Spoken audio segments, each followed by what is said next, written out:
Okay, so time to get started. As you'll notice, we're not having a quiz today. Today is the first day of the new format. So the new format, of course, is what I'm going to loosely call a traditional format. So instead of watching pre-lectures, and then, so there's only activities in class, the various things that we've been doing. Instead now, just like most classes is now going to be lecture. Right, and so we won't have those time for those additional activities. So pro-con thing, you don't have to watch pre-lectures, but you also don't get the additional use of class time. Okay, so that's happening today. So among other changes, we are now recording.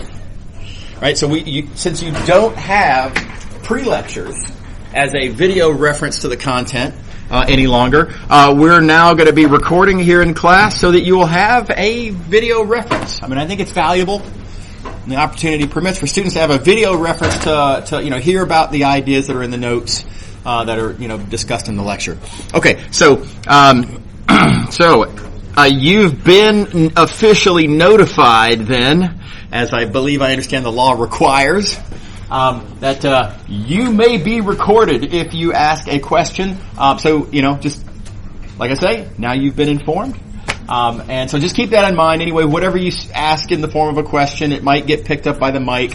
And of course, it's going onto YouTube, and there's always that chance it'll go viral, right? So anyway, anyway, like I say, you've been warned. Now let's talk about the quizzes. Of course, y'all recall that the first 5 minutes of class has been, up to now, a quiz, right? And the question goes up on the board, and you answer it on Sakai and all that. No more, because there are no more pre-lectures for me to test you on, right? Now there will actually, though, be quizzes. It's just that they'll only check attendance. I just want to check if you're physically here. My experience has shown that if I don't check attendance while there are video recordings of the live lecture, students don't come to the live lecture. I've got first-person experience with that. The very first time I did video recordings of my live lectures, my attendance dipped to about 30%. And it's just not acceptable. This is not the University of Phoenix, and so we've got to be able to, hey, I'm just saying, right? That's the biggest reaction I've ever gotten to that joke.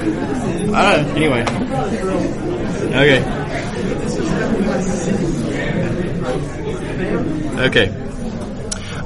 So now all I'm doing with the quiz is to check to see if you're actually here. So it's still a quiz on Sakai, but since I am just asking to see if you're physically here, there's still one question, and the answer is the number on the board. It's always going to be in the same location. I'm going to put it right here under this screen. No particular reason. Anyway, that's a standard location to put it. So you can see right there. I hope y'all can see it right there. Is this visible to everybody? Is it big enough for those of you in the back? Okay. Anyway, that's the answer to today's Sakai quiz. Now the quiz, because it is no longer a content quiz, it's now just a physical presence quiz. I don't want it to turn into a thing where, you got to be here by a certain time or something like that. So look, if you're late, cool, no problem. If you need to leave early, it's fine. It's not a problem, right? So to support that, the quiz will be open for all of class, the whole class period.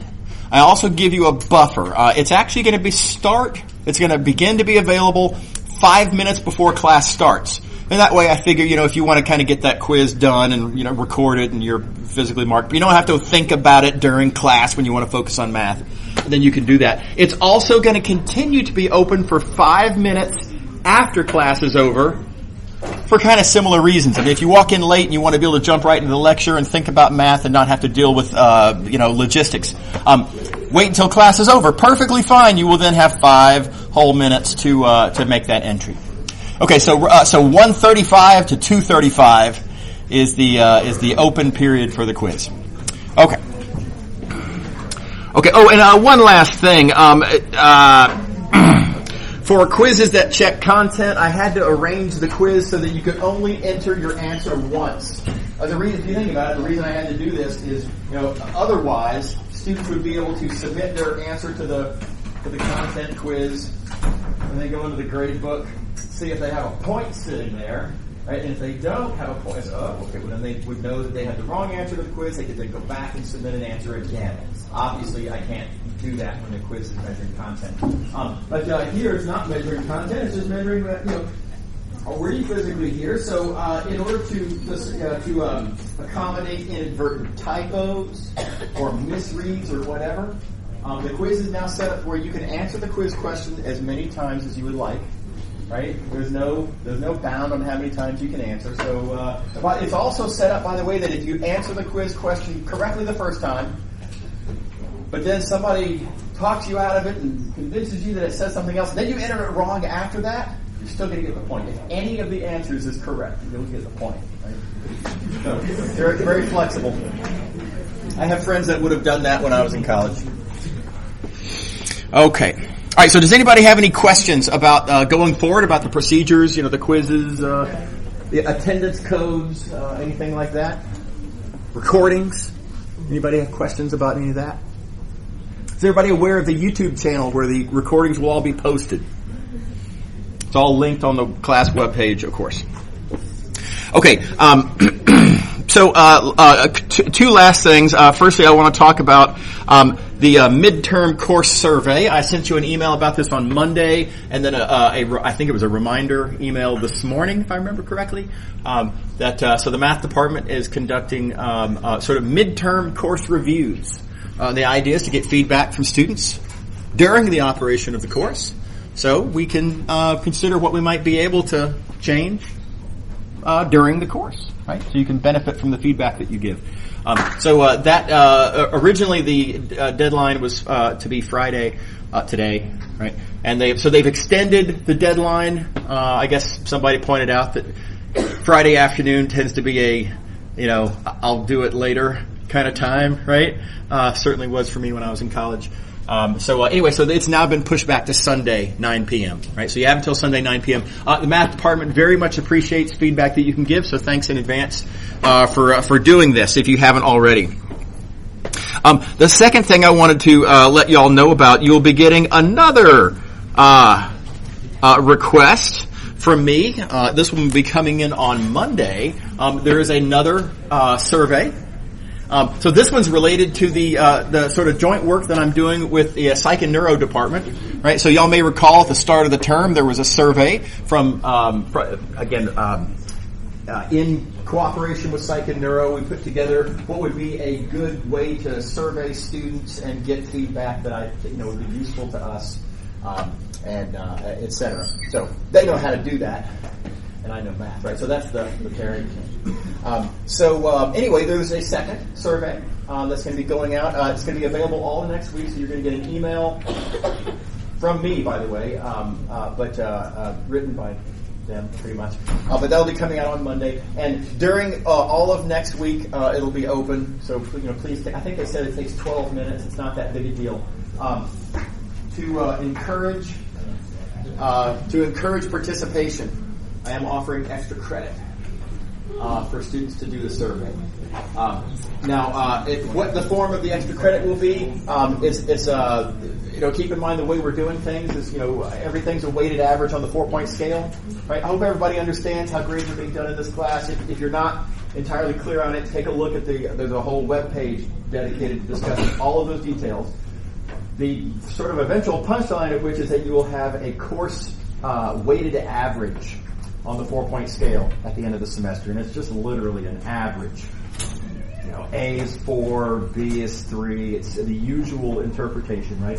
And that score will then fall into one of several bins, and those bins define what your course grade is for the course. So for doing this survey, your extra credit that you will get is I will add 0.02 to that 4-point scale average. And 0.02 might not sound like much, but do keep in mind that an incidental, like a plus or a minus, is 0.30, right? So that's it's not a lot, right? But it's 12 minutes of your time, for one thing. And that 0.02 could easily be that which just pushes you over on one of those, from one bin into the next higher bin. Other related side note, there will be a final survey also in this Psych and Neuro thing at the very end of the course. That one will also be worth 0.02 of extra credit. So anyway, that's a little bit of free money, and I almost free. So I encourage you, please, next week, please take the time. I think it's an everybody wins solution, and please take those 12 minutes to answer that survey. Any questions about that? Okay. I guess one thing I should say, in order for me to be able to give you the extra credit, I do have to know who you are, right? So Psych and Neuro is actually operating the survey, right? And at the end of the semester, and only at the very end of the semester, will I get the information about who actually completed the survey and who didn't. I will not get the information of who put in which submissions. I will not have access to that, right? So answer, free response, comfortably secure that I won't know who's saying what, right? But I will know who submitted at all. So anyway, like I say, full disclosure. Okay. If you have any questions about any of this, feel free to talk to me in office hours after class. Okay, moving on to the next thing we want to talk about. Like I said in the email, there is one old exam question that I want to do to talk about the that last little bit of material, the complex valued solutions and corresponding real valued solutions that was in the gain and phase shift sort of part of so that one pre-lecture that you did watch for today. The exam question that I want to talk about is from 14-15 fall, exam 2, question 5. It's on page 357 if you have the book. And here it is. And I just want to walk through what the idea is. Sort of a two-part question. Part A is really a section 4.3 question. Right? We've got a non-homogeneous differential equation, and we just want to find a particular solution. Straight up 4.3. The only little sort of tweak, arguably, is that we need to deal with a complex valued right-hand side exponent coefficient. And that doesn't really change the rules at all. By the way, one thing you could do, if you would like, is break this down into, how do you write this in terms of real exponentials and sine and cosine?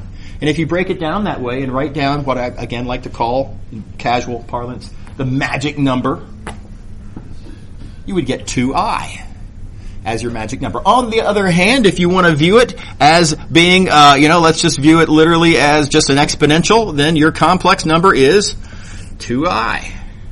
Doesn't make any difference. Right? Either way, our magic number is 2i. So you look at the characteristic polynomial, and you ask, is 2i a root of the characteristic polynomial? And the answer is no.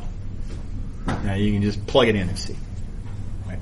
Another way, by the way, that you can quickly confirm that this is not a root of that, is to notice that this is pure imaginary. 2i is pure imaginary. And because this coefficient is not 0, the solutions cannot be pure imaginary. Just think about the quadratic equation. Right? Minus b over 2a is the real part. That's clearly not 0. This has a real part that clearly is 0. So anyway, so no unfortunate coincidence. And so as a result, our guess is just a multiple of the right-hand side. And then it's straight up 4.3 for the next most of the problem. You take that, plug it in, the differential equation becomes this. Turn the crank. Right? You've got to take various derivatives, collect terms, etc. And you can solve for this undetermined coefficient. It ends up being this. Which you can then plug in to there and then see that your solution missed. Try that again. The solution then is that. Let me take a pause before we go on to the next thing. How are we doing on this? solution so far. Everybody's happy? Everybody with me? Right. Okay, so there is something I'll say aesthetically undesirable about this. The rest of the solution, roughly speaking, files under simplify your algebra. Now, let me explain what I don't like about this, the way it's written. I have a product, which in itself is not, really a problem. I mean, sometimes things are products, right? The problem is that this factor of the product is in rectangular form, and this factor of the product is in what you might call polar form, and that's just a weird way to write a product, right? I mean, pick a form and stick with it. I could have, rectangular times rectangular, in which case, by the way, then I could just FOIL it out, or I could write it as polar times polar, and then, by the way, multiplying to combine is also doable. So one way or the other, just writing it in sort of mixed format is gauche, right? So let's get rid of that, and what I'm going to do is convert everything to rectangular. Specifically, this stays along for the ride. That's already rectangular. This, easily rewritten as that. That's just Euler's formula. Right, and now just multiplying it out, and again, you all know how to multiply complex numbers. Real times real gives me a real term. Imaginary times imaginary gives me a real term. Don't forget that I squared is minus 1. Very easy to mess that up. Right.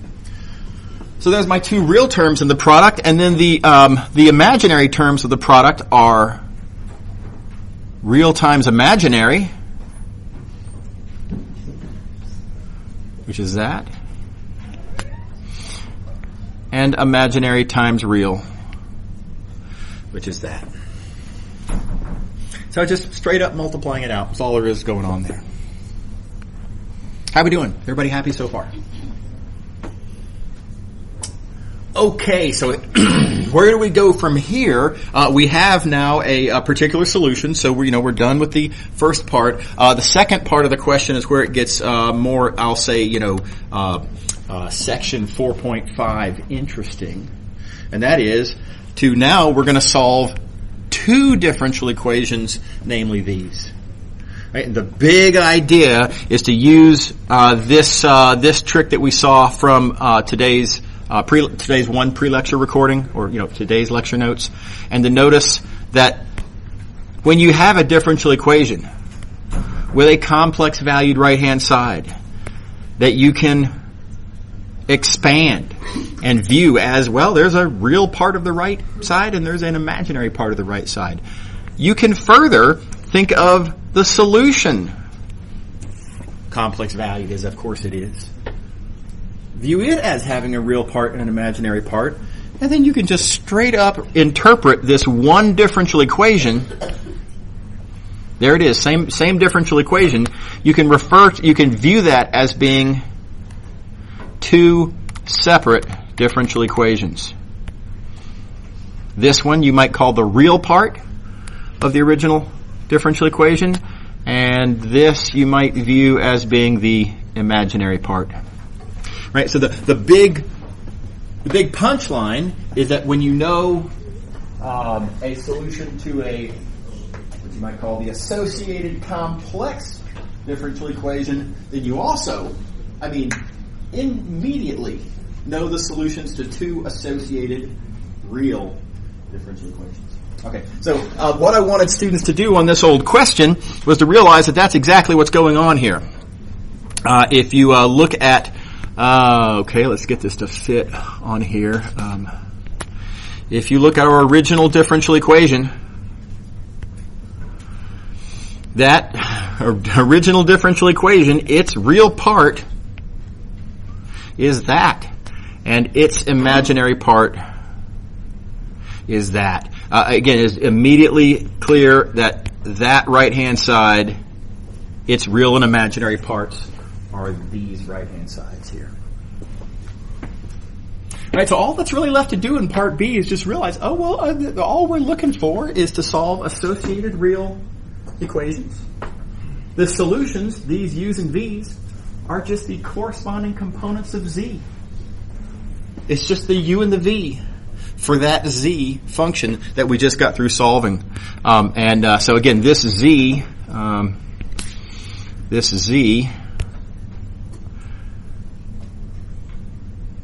its real and imaginary parts are those,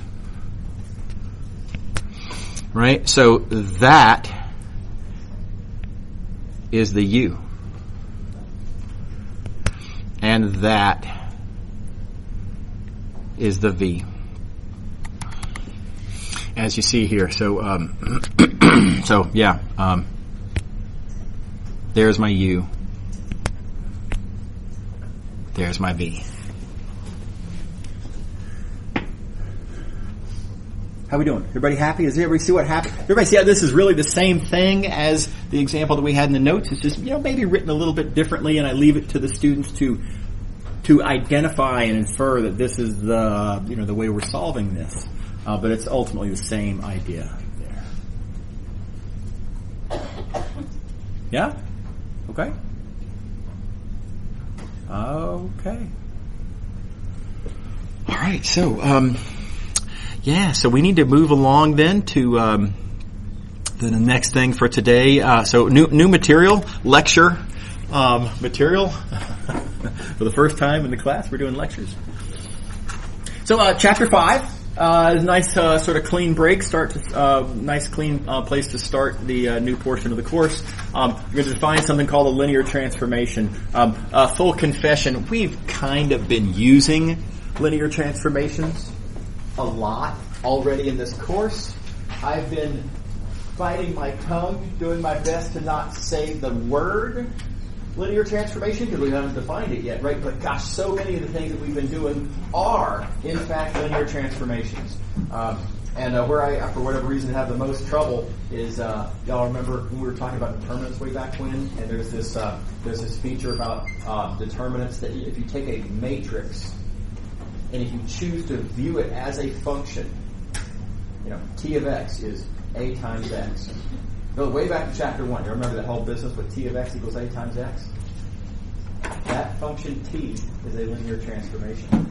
And I keep wanting to say, all the way through that time, I kept wanting to say, so the linear transformation t, right? And I had to, can't say that yet, we haven't defined it yet. Anyway, we've been using these a lot. Before I can define linear transformation completely, I want to set up a little bit of language, just a little bit of context to be able to talk about these things more precisely. It's just lingo. But if you have a function from x to y, and I've been using this notation a lot also. This notation gets used often in Math 212 also. Just realize that what we're saying is that we have a set x called the domain. This first thing listed here is telling you the domain. That's just telling you where the inputs to the function come from. Right? And there's also this set over here, y, called the target, and that is where the outputs go to. Right? You might think of it as the domain and the target of a function are the input space and the output space. Stuff goes from green to yellow. Okay, so these are the words I'd like to use for these things. Domain is extremely standard for the input space, again, as you might think of it. Target is not uniformly standard. Some people call it the codomain, and I'll say another couple of words about other bits of terminology in a moment. But either target or codomain is fine. I like the word target because I just feel like it's a little bit more communicative. It's like, yeah, that's what a target is. Where stuff's landing on it. That's what you do with targets, right? So I just think it seems more natural. Okay, so now there's another thing that you have to be aware of when you're talking about functions, and this is sometimes an underappreciated point, but this is actually really important. There is another set which is not just any old space y that the outputs land in, but the set of actual outputs from the function that come from actual inputs, right? And that the function actually spits out. That's not the same set. Right? You can imagine a function doing it as I have sort of schematically drawn here, that goes from the green space to the yellow space, but it just doesn't fill up the whole yellow space. Maybe everything that comes out, as it happens, all land in this smaller set. So this smaller set, we're going to call the image of the function. All right. So very importantly, the image is not the same as the target in all cases. Sometimes it is, but as a generality, it is not. And the distinction matters. So I then have to point out a couple of unfortunate things. Here's another word that gets into this discussion sometimes. Let me do this in red because it's a problem. The word range gets used sometimes to mean image. And I claim that's a problem because that same word range also sometimes gets used to mean target. Just different books make different uses of that word. So to me, this word is, it's kind of spoiled because I don't know which book's usage you're using, right? If you say range, I have to ask, wait, I'm sorry, do you mean image or do you mean target? It's just a problem. So that's part of the reason that I don't like using it at all, because I don't want y'all to have to figure out, wait a minute, which one of these things is he referring to? And it's also, by the way, not okay to say, who cares? The distinction between these is important. So that brings me to the second thing that I'm unhappy about on this, and that is our book. Oh my gosh. Our book uses the word image to refer to what I call the target. And it's, oh my gosh. So I feel like our book, right, this is the only book I've ever seen that does that. It's the only one. Right, that I'm aware of. I've not seen that anywhere else. I don't think that's standard. And I think they're just kind of conflating the two ideas, right? But again, like I say, I think it's important to keep these ideas distinct. So in this class, domain, image, and target, used as I have color-coded here, this is the terminology we'll be using for Math 216. Okay. Are there any questions before I show you some examples? Any questions about that? Everybody happy? Okay. Keep in mind, by the way, for your convenience, if you're maybe, I didn't quite get that one point that he said, no problem. This is all being recorded. Right? Go to the YouTube channel sometime later this afternoon after I get this posted. It usually takes me an hour or so to get it posted. And just listen to that portion of the recording again. It's a great resource. I hope you all will capitalize on it. It's really useful. Was that a... No? Okay, yeah, that's fine. All right. Any other questions? Feel free. Anybody? Okay. All right. Okay, some examples. Let's look at this function here. Here's a function from R1 to R1. Keep in mind, R1 to R1 means that the domain X is all real numbers. The target Y, all real numbers. And the formula for the function, there it is, f of x equals x squared. Perfectly innocent looking function. Very familiar from way back when. Notice the actual image. Now, let's come back up here for a second. The image is the actual, what actually comes out of this function, not what we, legally would allow hypothetically were it to happen, but what actually comes out of this function is just the non-negative numbers. And that is very conspicuously not the same thing as the target. The target's R1. The target is all real numbers. The image is just the non-negative real numbers. So it's an easy example of the difference between these two things. Now, why you care about the difference? Well, it comes up significantly when if you want to compose functions, you need to be precise about what the target is.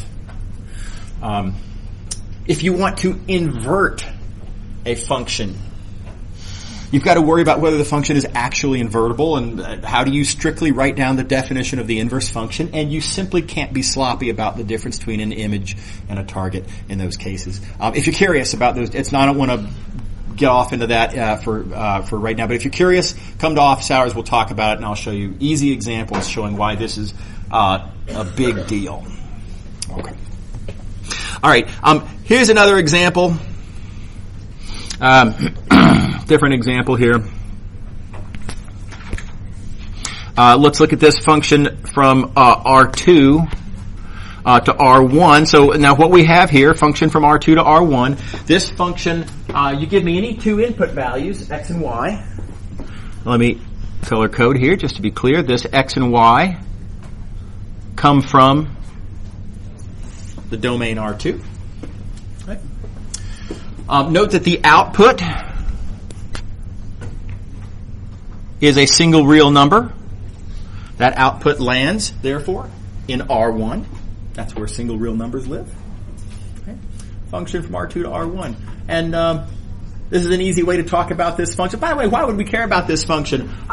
Millions of reasons. Maybe this represents profit as a function of input parameters for my company. Or maybe this represents engine efficiency as depends on a couple of parameters that I can control in my engine design. Whatever. There's multivariable functions like that all over the place. Right? So it's very convenient to be able to talk about this function as being a function from R2 to R1. Right? The image is a very the target is a very easy thing to talk about as R1. But the image is hard to talk about. If I wanted to figure out what is the actual collection of outputs, what actually comes out of this function? Well, you could argue that this is kind of, look at the x to the fourth and the y to the fourth. This is in some sense it goes up as you go out, right? So this goes to infinity as you get further from the origin in the domain. But what's the minimum value of this function? I could take the gradient and set it equal to 0. Yeah, sure, yes.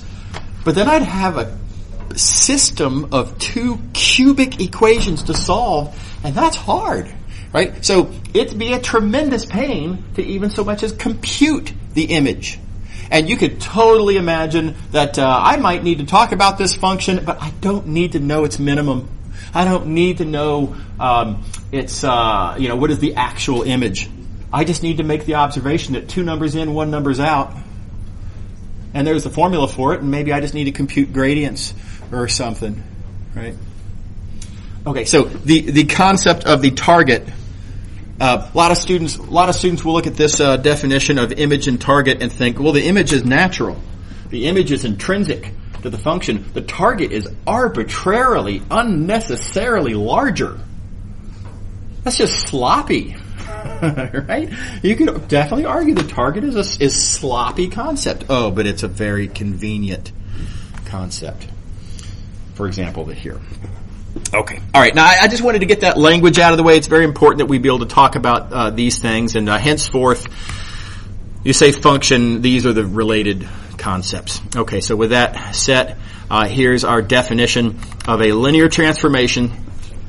A linear transformation is just a function. The following requirements. The domain must be a vector space. It's a requirement. Secondly, the target must also be a vector space. And thirdly, the function itself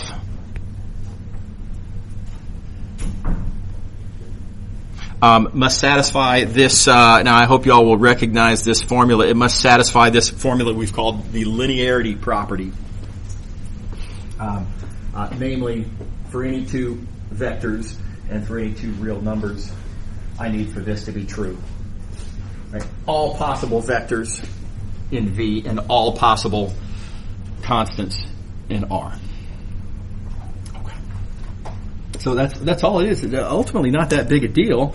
This is a linear transformation. Now, some examples, just real quick. As I alluded earlier, if you take a matrix, a la chapter 1, and turn the matrix into a function, as we did in Chapter 1, that function is a linear transformation, and it's easy to confirm. It's just a matter of writing it down. That, yep, if you multiply a matrix times a linear combination, it is true that that is the linear combination of the resulting multiplying the matrix by the individual vectors. A little quick matrix algebra. No big deal to confirm. So, henceforth, when I talk about viewing a matrix as a function, I am now free to say I'm going to view a matrix as a linear transformation. And that takes a little bit of stress off of me that I don't have to watch my language around that now. Okay, questions before I go on. Everybody happy? Is this a definition so far? Okay. We're going to see some other examples. Give me a minute.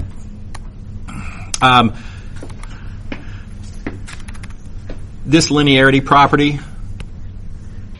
with a little bit of effort, not even all that bad, you can show that this is equivalent to this other formulation of the linearity property. So any function t that satisfies this property has to also satisfy this property. Like I say, it's not hard to prove. If you want to see how to prove that, let me know. I think I may have made that an exam question some semesters back. I don't remember with certainty. But anyway, true. Now, why would we care about this? The reason we care is because sometimes, well, very often, it's a lot easier to directly confirm this statement above. It's only got two vectors in it. It's less to write down. Is very handy to only be obligated to check this condition as written up here with only two vectors.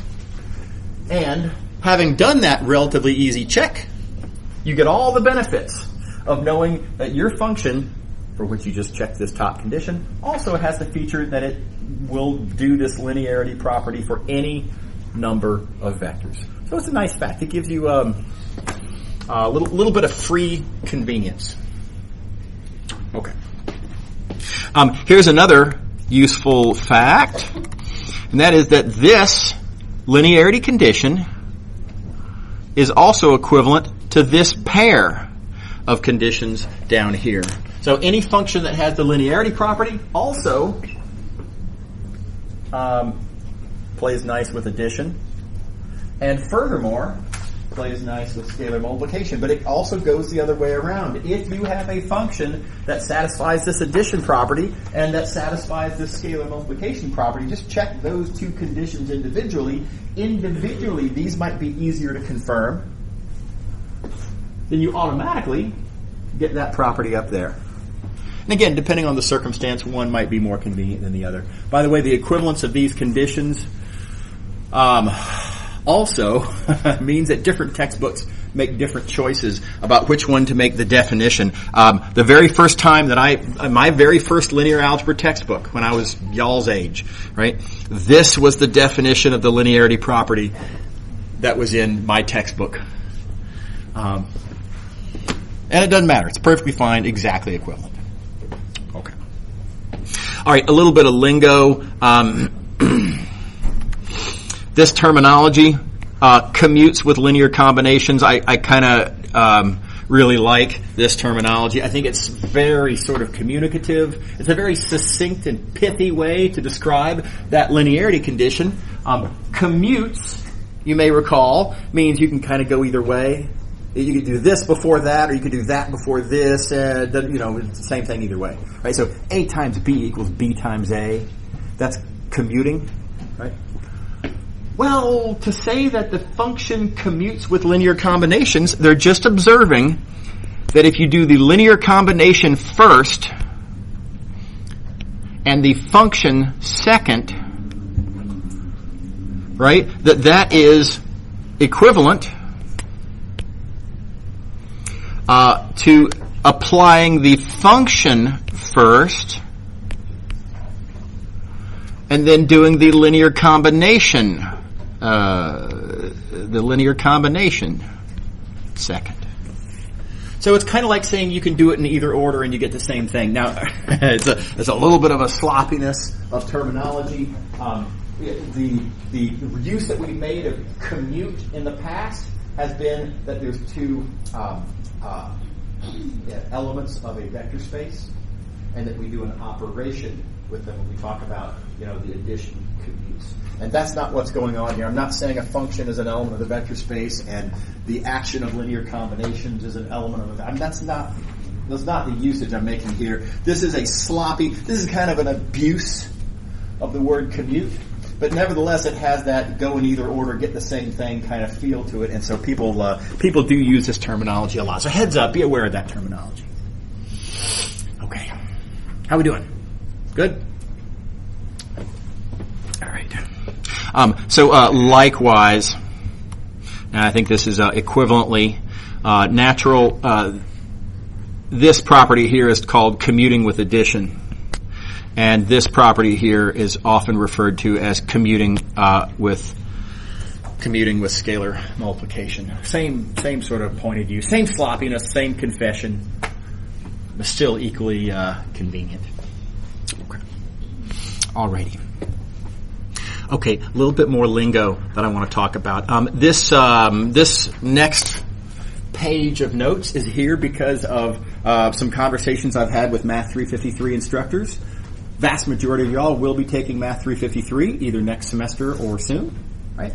An interesting observation. Now again, this is just language, so that's kind of just a semantical point that I want to make here. But mathematicians very often will make a kind of a, again, I'm going to admit, a little bit sloppy use of the term linear, but in a way that's extremely convenient and extremely natural, and it's not going away. This is something that everyone needs to sort of learn, how to be on, how to recognize this usage when it comes up. So here's an example, and I'll talk about it after I show you this example. Y'all may recognize this function. I haven't written it like this in the past, but this is that t function that we talked about from chapter 1. Viewing a matrix as a function by the action of the function is to simply multiply by the matrix. This is that t of x equals ax. Right? So this is a function, and as we just discussed, that function t is a linear transformation. And one way you could say all of this, if you wanted to be sort of strictly prim and proper, you could say the function defined by the action of left multiplication by the matrix A is a linear transformation. It's a mouthful, right? And in fact, in practice, just a convenient way to avoid having to spit all of that out of your mouth is to just say the matrix acts linearly.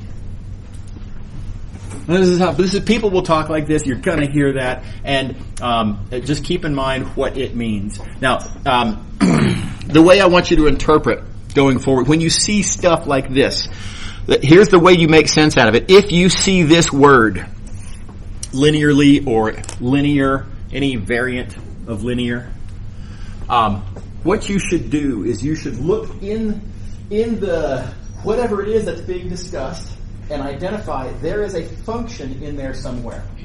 Right, so step 1, identify what is this function. In this case, what does a matrix do to vectors? Right, we have A acting on vectors. What does a matrix do to vectors? Well, it multiplies by them, and this is a function, t of x. T takes x and gives you ax.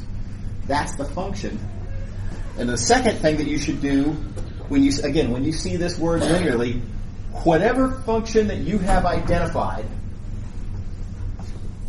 interpret this statement as saying that function is a linear transformation. Right? So it's always that same process. There's several more examples where this applies. Let me show you these several more examples. If you map points from R3 to their nearest points in a plane that goes through the origin, that's linear.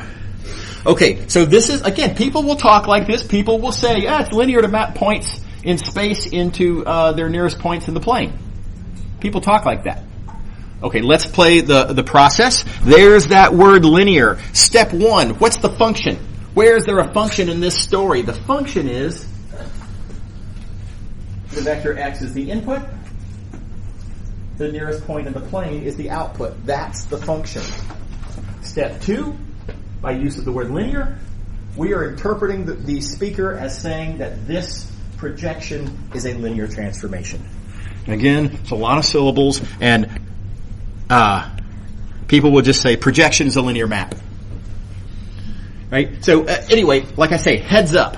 Right? When you see the word linear, when you hear the word linear, you got to go through this process and make this interpretation. Another quick example, couple more quick examples, but this one's next. We'll talk about this notation later on in the next couple of days, next couple of lectures. But all this is notation to represent this function. The action, this is what you might call an L. Y'all remember the L's from chapter 4.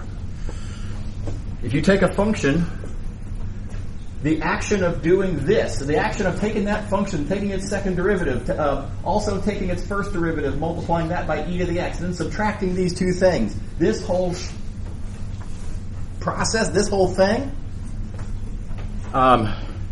is a linear operator. And so again, the way people talk is people will say, oh yeah, this is a linear operator.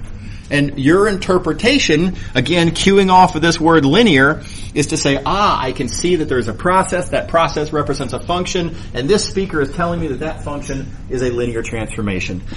Likewise, let's see here, down the last of this page. This goes way back. This goes back to section 1.1 in the book. We called this a linear system of equations.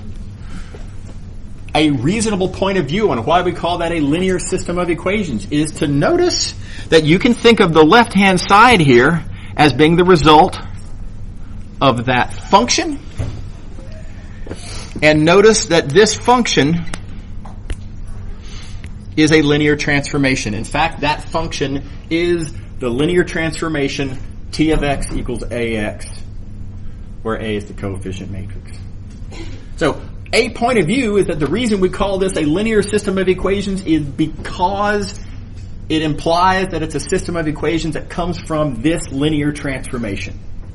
And again, I couldn't have told you all that in chapter 1. We didn't have the context, right? But now that's an interpretation you can reasonably make. Okay, very last thing I want to refer to is I just want to do a check of just a direct brute force confirmation. How do you confirm if something is a linear transformation? This is very brute force, but there's a function. Domains of vector space, targets of vector space. How do I confirm this is a linear transformation? How do I check that this function has the linearity property? Brute force.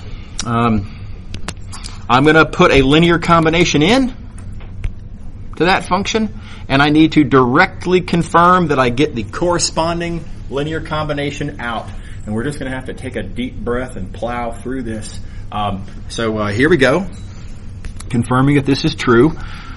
Let's rewrite x in coordinates. Let's rewrite x1 and x2, in coordinates. Multiply that all out. A la Math 212. Don't forget how to add vectors, how to multiply scalars times vectors. How do I compute what this is? Well, that is just going to have to go into this formula.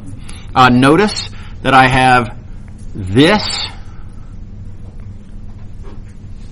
as the x that goes into this function, and therefore it goes there, and you can see that coming out there and there. And notice that is my y going in there, and therefore it comes out there and there, which you see there and there. So all I've done in this next step is I plugged in to the given formula for what t is. I kind of haven't really done anything yet. I'm just rewriting my given. And then it's just a matter of sort of tossing things around and observing that it is exactly what we say it is. If you take all of these terms and kind of shuffle them, we sort of know, you can see in the outcome, we want to have all the factors of A on the left. So in this formula, take all the terms that have A's in them and kind of, shove them all over to the left. And take all the terms that have B in them And let's take all these terms and just kind of group them over to the right. Right? Just move the terms around and regroup. And sure enough, as we were hoping, I get t of x1, I get t of x2, and we've directly confirmed that the linearity property is satisfied. So it's a very brute force process. Thankfully, we're not going to have to do this every time or even usually, because we'll have other methods to confirm that things are linear. But nevertheless, that's the brute force process. Y'all have a good weekend. See you later. See you Monday.